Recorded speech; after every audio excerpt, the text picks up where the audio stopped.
রাসূলুল্লাহ দুই কন্যা রুকাইয়া আর উম্মে কুলসুম দুইজনকে বিয়ে দিয়েছিলেন। আবুল আহাবের দুই পুত্র উতবা আর উতাইবা, তাদের সঙ্গে যে বিবাহ দিয়েছিলেন তারা ওই ধরনের থুতু দিয়েছিল এবং তারাও রাসূলুল্লাহর উপরে পাথর মেরেছিল।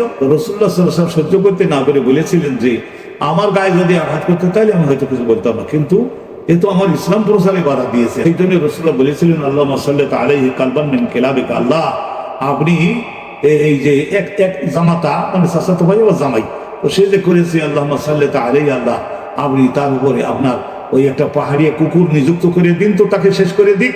তো এই আবুল আহাব বলেছিল যে এই মক্কা শহরের মধ্যে আমরা তার উপরে বিরাট অত্যাচার করে ফেলেছি এবং তিনি যে বদদোয়া দিয়েছেন তাতে আমার ছেলে তো বাঁচবে না।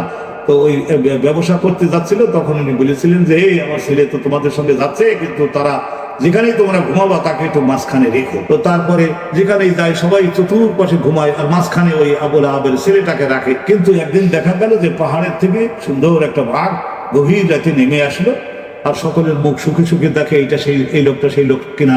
তার সকলের আল্লাহর পক্ষ থেকে আদিষ্ট হয়ে আসছে, কাউকে আঘাত করলো না। ওই মাঝখানের মধ্যে গিয়ে ফাঁকে ফাঁকে পা ফেলে ফেলে তারপরে মাঝখানে যেয়ে ওই যে উতবা রাসূলুল্লাহ সে জামাই রাসূলুল্লাহ পাথর মারছিল তার এই গলার এই জায়গায় ধরলো এবং আল্লাহ তাকে এমন ক্ষমতা দিলেন যে সেখান থেকে ধরে নিয়ে ওই বাইরে নিয়ে তো এই গলার মধ্যে টুটি চেপে ধরে তারপর হত্যা করে ফেলেছিল।